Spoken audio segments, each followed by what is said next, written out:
our best, I think Randy Strayler can confirm that with me. But there may have to be a rematch. She's a great wife to Luke. She's a certified yoga instructor and life coach. Recently relocated from St. Simon's Island, Georgia, to Boulder, Colorado. She'll share with us ideas and insights on creating and building an authentic and frictionless business. Orenda Triple Diamond Manager, Camden Hoke.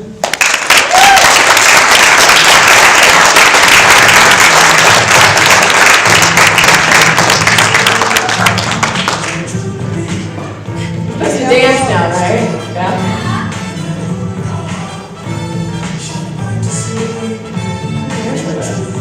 So as I'm getting set up, you can see that I have my yoga bag.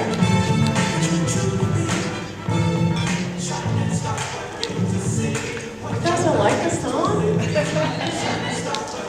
thought you'd be jamming out there or something. Come on. I'm not that old.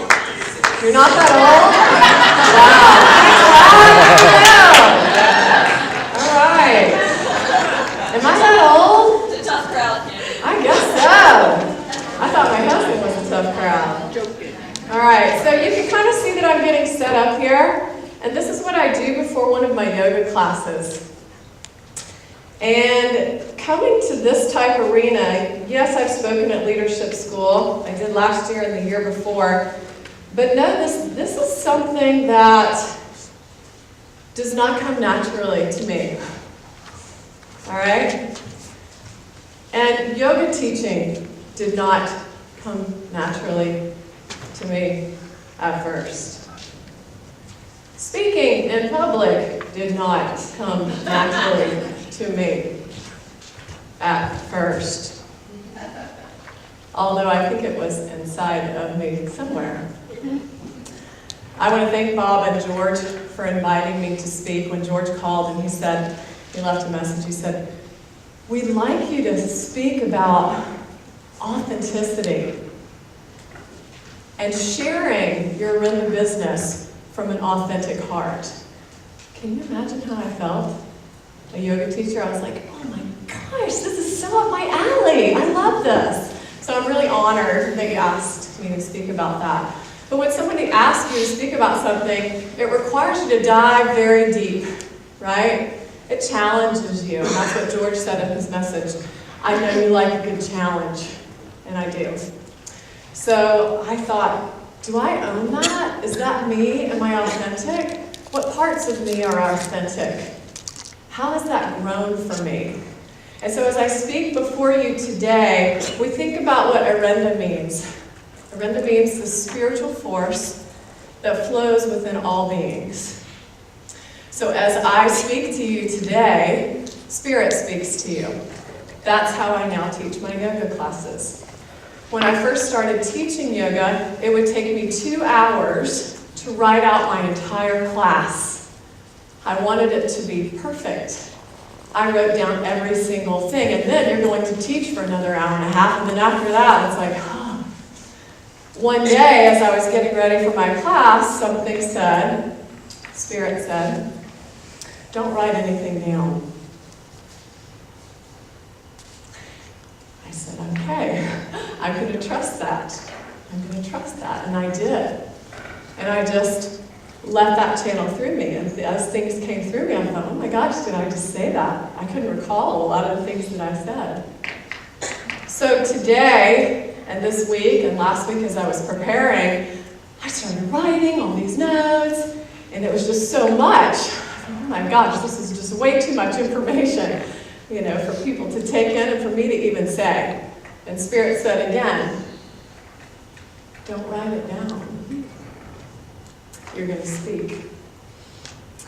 So as I share with you today, I do have a few notes. And I did do my first PowerPoint. As I share with you today, this is coming from my heart. And what I want to show you first is Luke and I took some pictures. And that's me. You can maybe recognize the necklace. We have these incredible neighbors as we moved to Boulder, Colorado, and they moved from Miami a little bit before we did. She's a hairdresser. She's originally from Japan. Her name is Kazumi, and she's beautiful, and some of you know her. And her husband's name is Aaron. They have a 3-year-old daughter named Lev, and she's just so special. And so Emma was getting her hair cut, my daughter. She got her hair cut because she had lice. It's one of those fun things. So we said, let's cut it off. It's been the second time this year. So she went down there to get a haircut and get some hot pink and purple streaks and all that kind of fun stuff. She's very authentic. And as I was sitting down there, Aaron came in and he said, this is our granola. And yes, I didn't mispronounce that. It's called granola is what he calls it, but it's their granola that they've created. And it's mainly seeds. It's beautiful, organic coconut oil, black sesame seeds, pumpkin seeds. It's incredible, and they're marketing it. Everything from the detail of the packaging to the stamps of the nonprofits that they give to are on the package. Every detail is so incredible. They gave me the box, and I really felt so special to have that. We spent some time talking. I got home. I put the granola in my pantry. The next morning I woke up and I thought, I can have granola. So I got the granola out. I got the blueberries out. I got the almond milk out. I prepared this beautiful breakfast. As I opened the box, this card fell out. See, it's like having a bag of tricks, and I know your thing is back here. This card fell out, and I have this card with me. It's the card you see in the picture, and it says authentic. You know, there are no coincidences, and I heard a very smart man say one time that coincidences are God's way of remaining anonymous. Yeah. So this is what you see in the picture. Authenticity. Being the why girl that I am and always wanting to get to the root of things and understand everything, I looked it up. Wikipedia says, a particular way of dealing with the external world, being faithful to internal rather than external ideas. Genuineness, true to one's own personality, spirit, or character, despite outside pressures. To live one's life according to the needs of one's inner being rather than the demands of society or one's early conditioning. And the last one came from another source, which I'll talk about in a minute, but it's called being the author of your own life. Being the author of your own life. And so I thought about, what does that mean? Am I doing that in my life? Am I doing that in my business? What I put out, I'm attracting back to me. It's like ripples, right? It's like ripples in a pond. Have you ever thrown a stone in a pond? I used to do that when I was little. And you throw the stone and you see it skip, and then all of a sudden the ripples start to come back. You guys ever done that? Mm-hmm. Yeah. And so what was my heart sending out as I was doing my own business? I could tell by what was coming back to me. You guys ever kind of looked at that and seen? Or those times when there's been some frustration? So I knew, I thought, I want to look a little bit deeper into my heart. I want to see what's out there and inside of me. So I started looking at my life and how I got to the place where I am now. And I looked back and I remembered Sister Ellen in first grade. I went to Catholic school. She was awesome. She played the guitar. She was so cool. She had a little habit on and hanging out. And she separated all the kids into groups according to our eye colors. I had hazel eyes. Thank goodness it was the cool group, because we were the largest and the coolest group. There was a relief to me that day. We were all supposed to just stay in our groups till after recess. That was a long time for a first grader. And I remember seeing one of my really good friends, and she had dark brown eyes and she was all by herself. Her name was Eleanor. She was really little too. I was like towering over her. I remember her. We're still friends. We're on Facebook together. We've been together for a long time. And she was so sad. And I just felt this sort of punch into my heart. And there were so many lessons in that. And I carried that with me, really subconsciously, as I grew up.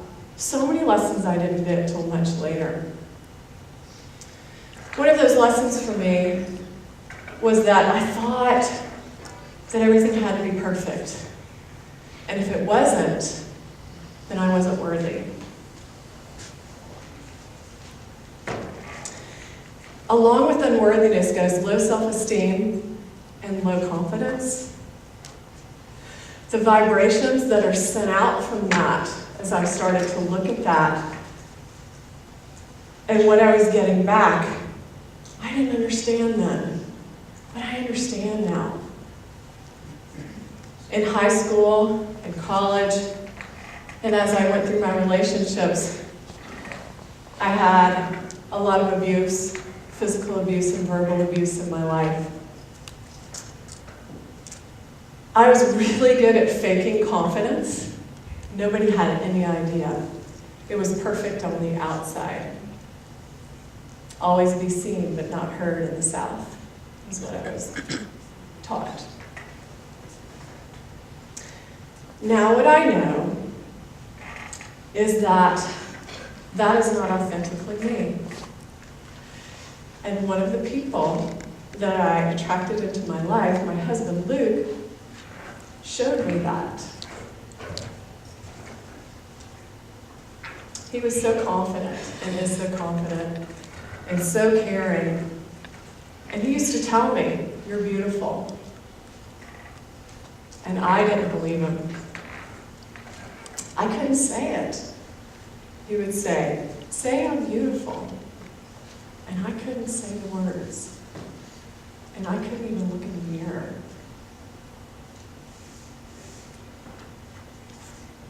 This year, we've been married for 12 years. And he gave me this book. This is so something he would not buy. Do you see that? That's so funny. So I was like, oh my gosh. And he read it. Our anniversary is November 20th, is that right? Yeah, November 20th. I have to look at my ring all the time. And he says,